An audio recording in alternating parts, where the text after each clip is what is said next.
পশ্চিমবঙ্গ তৃণমূল প্রাথমিক শিক্ষক সমিতি মালদা জেলার গাজল চক্রের ব্যবস্থাপনায় বৃহস্পতিবার একটি লজে শিক্ষক সংবর্ধনা অনুষ্ঠান অনুষ্ঠিত হলো। ওই অনুষ্ঠানে ওই চক্রের বেশ কয়েকজন শিক্ষক এবং শিক্ষিকাদের বিদায় এবং সম্মান জানানো হয়। অনুষ্ঠানের শুভ সূচনা হয় প্রদীপ প্রজ্বলনের মধ্য দিয়ে। উপস্থিত ছিলেন মালদহ জেলা প্রাথমিক বিদ্যালয়ের সংসদের সভাপতি বাসন্তী বর্মন, ভূমি ও ভূমি সংস্কার চেয়ারম্যান রঞ্জিত সরকার, জেলা তৃণমূল প্রাথমিক শিক্ষক সমিতির সভাপতি সাইফুল রহমান, মালদা জেলার খাদ্য কর্মাধ্যক্ষ রীতা সিংহ, গাজল তৃণমূলের সভাপতি রাজকুমার সরকার, গাজল তৃণমূলের যুব সভাপতি সুরজিৎ সরকার সহ অন্যান্যরা। জানা গিয়েছে, শিক্ষকেরা বছর ভর ধরে দায়িত্ব নিয়ে ছাত্রছাত্রীদের পড়াশোনা করান, দেখভাল করেন। তবে নিয়ম অনুযায়ী শিক্ষকদের নির্দিষ্ট বয়সের পর অবসর গ্রহণ করতে হয়।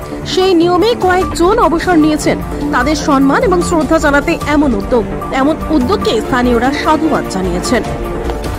জেলার গাজল চক্রের তৃণমূল কংগ্রেস প্রাথমিক শিক্ষক সংগঠনের পক্ষ থেকে প্রতিবারের ন্যায় এবছরও শিক্ষক সংবর্ধনা অনুষ্ঠান। এখানে আজকে 8 জন শিক্ষক শিক্ষিকাকে বিদায় যারা রয়েছেন